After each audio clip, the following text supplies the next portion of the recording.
Alright, we're going to feed the birds today.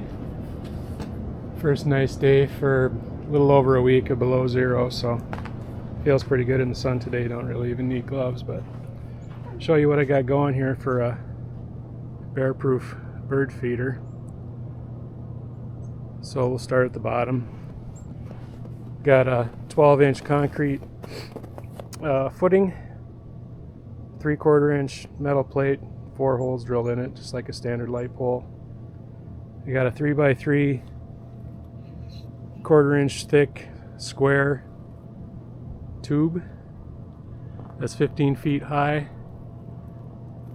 and then I've got 1-inch pipe up there, steel pipe, kind of thicker, that I bent for the purpose, welded in the top, and then sealed on the top so no water can get down in there.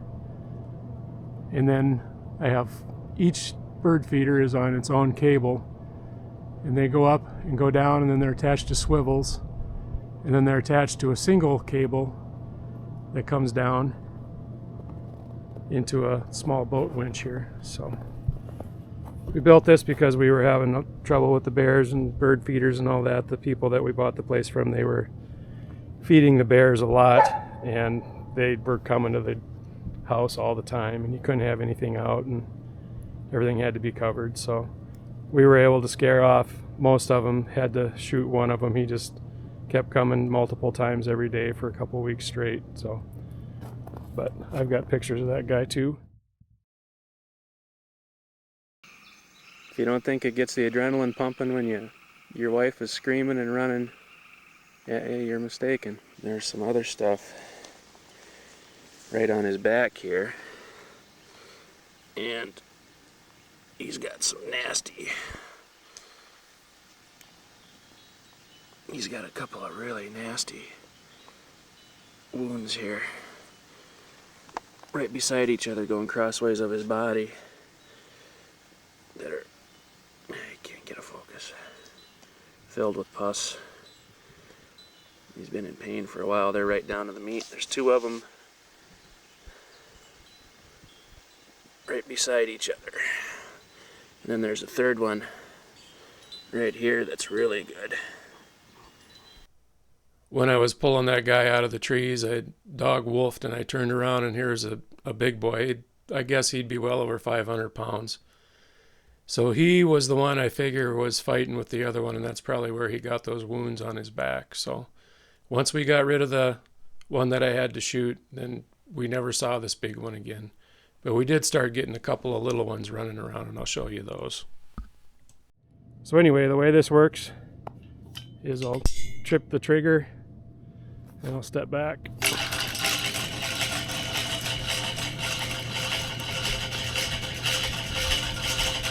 And they come down pretty nicely. You've got little 2.5 pound weights wired to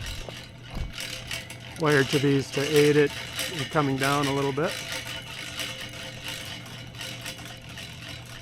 And that's it. So I keep 2 suet packs in that feeder there, and then the rest of them are just black sunflower seeds.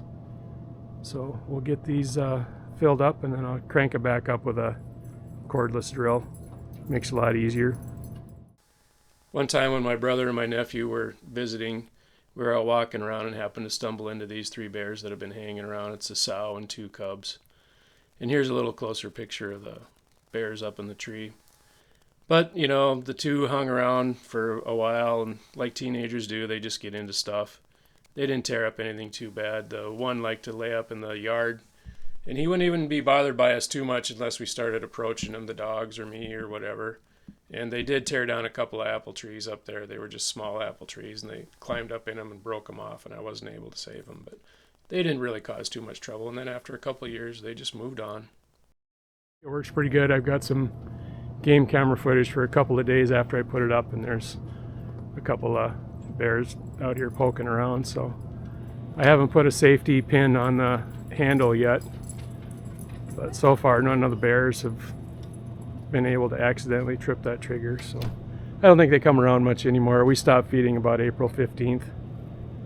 And then don't start up again until August or September. So there just hasn't been a whole lot of birds around this year for some reason.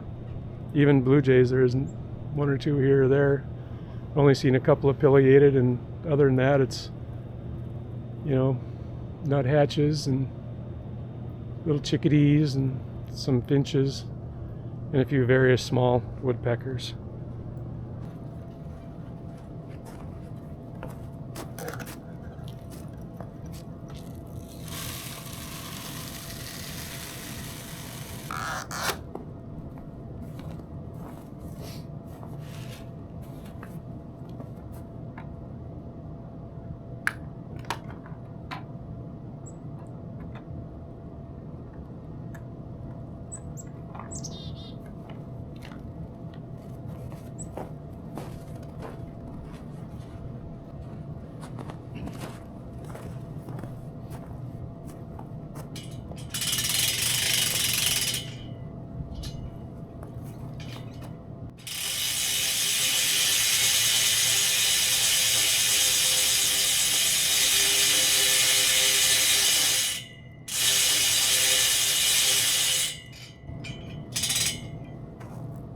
That's all there is to it.